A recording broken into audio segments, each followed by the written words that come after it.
मुझे 24 सितंबर को आप सब बीच में आना था और मैंने अपने सभी साथियों से कहा था कि मैं 24 सितंबर को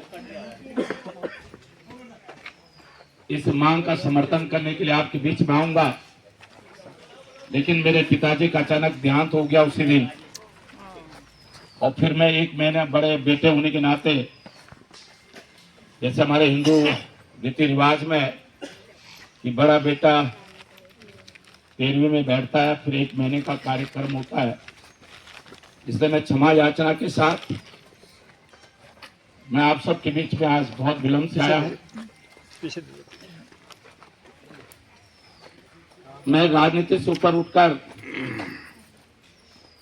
एक कार्यकर्ता के रूप में नहीं,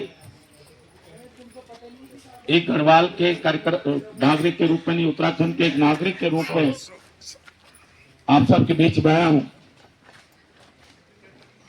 और मेरी हमेशा से ये बात रही है कि कुछ चीजें राजनीति से ऊपर उठ के होनी चाहिए।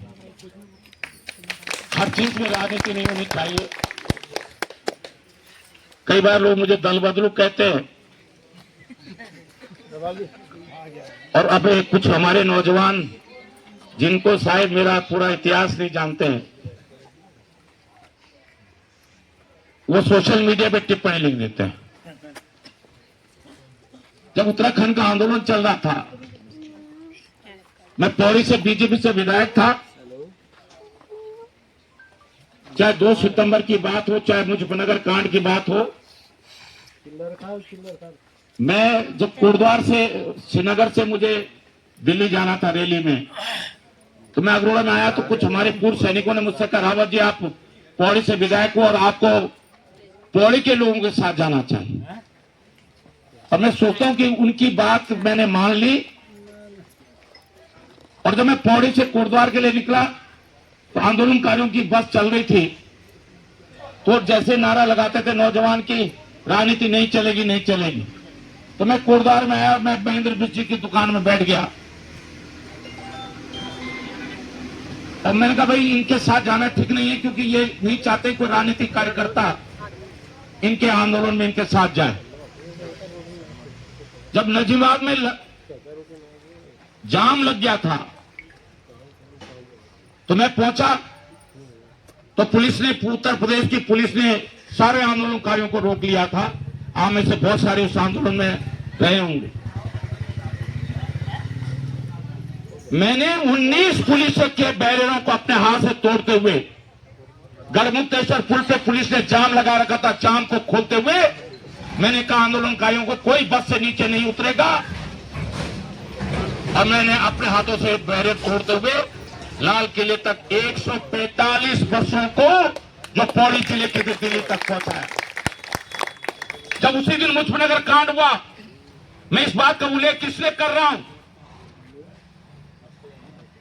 कि मुजफ्फरनगर के रास्ते भी कोई जिम्मेदार कार्यकर्ता, कोई जिम्मेदार नेता साथ होता तो मुजफ्फरनगर कांड को रोका जा सकता था। क्योंकि नटौर में तो परिस्थितियां ऐसी बन गई थी कि उन्होंने कहा 22,000 मायावती मुलायम सिंह समर्थक हैं, काट के फेंक देंगे एक उत्तराखंडी को। इधर पुलिस ने घेरा हुआ और उधर गांव के लोगों ने हमको घेर दिया, कहे तुम्हारा पता भी नहीं चलेगा कहां चलेगे तुम लोग। मैंने उनसे कहा भाई हम मायावती मुलायम सिंह, मैंने बड़े प्यार से उनको समझाया मायावती मुलायम सिंह खिलाफ थोड़ी है, हम लखनऊ थोड़ी जा रहे हैं, हम तो दिल्ली जा रहे हैं, दिल्ली में तो नरसिंह राव की सरकार है, कांग्रेस सरकार है। ऐसे सूझबूझ से उनको समझाया। और मैंने अपने साथियों का भी, वो जो नारा लगाते थे मायावती, एक गंदा नारा लगाते थे, कोई मैंने मायावती के खिलाफ नारे लगाए, मायावती का गढ़ है ये एरिया। मैंने पुलिस को समझाया, मैंने भाई तुम गोली चलाओगे मरेंगे।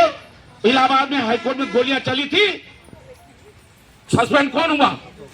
पुलिस वाले भी, मुलायम सिंह नहीं हुआ सस्पेंड। तो मैं इस बात को कह रहा हूं कि हमने अगर राजनीतिक दल छोड़ा, मैंने भारतीय जनता पार्टी छोड़ी, उत्तराखंड राज्य के लिए छोड़ी, और जंतर मंतर पर 6 साल जिसका मैं चीफ था, मुख्य संयोजक था, 6 साल हमने उत्तराखंड राज्य के लिए दिल्ली जंतर मंतर पर धरना दिया। 250-300 कार्यकर्ता मेरे मैंने आलू की बोरी, चावल, आटा वहीं रखा था। उनका पता भी जंतर मंतर होता, धरना स्थल जंतर मंतर था। सारे army lieutenant general Tadagi, शैलेंद्रराज Bogra, सारे लोग मेरे साथ थे। हमने लखनऊ शहीद स्थल पर राज्य को लेकर धरना दिया और इसलिए मैंने पार्टी छोड़ी। उस समय भारतीय जनता पार्टी छोड़ी, उत्तराखंड राज्य के लिए छोड़ी, क्योंकि उसमें एक ही नारा चल रहा था कि राजनीति नहीं चलेगी, केवल उत्तराखंड की बात चलेगी, कोदा झोंगरा खाएंगे, उत्तराखंड बनाएंगे, एक नारा चल रहा था।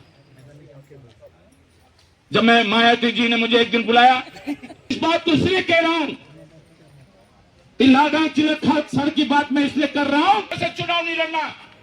बागेश्वर में कपकोट तहसील बनाई, गैरसैंण तहसील बनाई, विकासनगर तहसील बनाई, श्रीनगर ऋषिकेश तहसील बनाई, घनसाली तहसील बनाई, पोखरी तहसील चमोली में बनाई। तारक सिंह रावत को वहां से चुनाव नहीं लड़ना। तो मैं इसलिए कुछ काम चुनाव से, राजनीति से ऊपर उठ के होने चाहिए। और इसी तरह मैंने कोविड के समय में इस सड़क का महत्व को समझा है। मैं पौड़ी जिले का, रुद्रप्रयाग जिले का प्रभारी मंत्री था।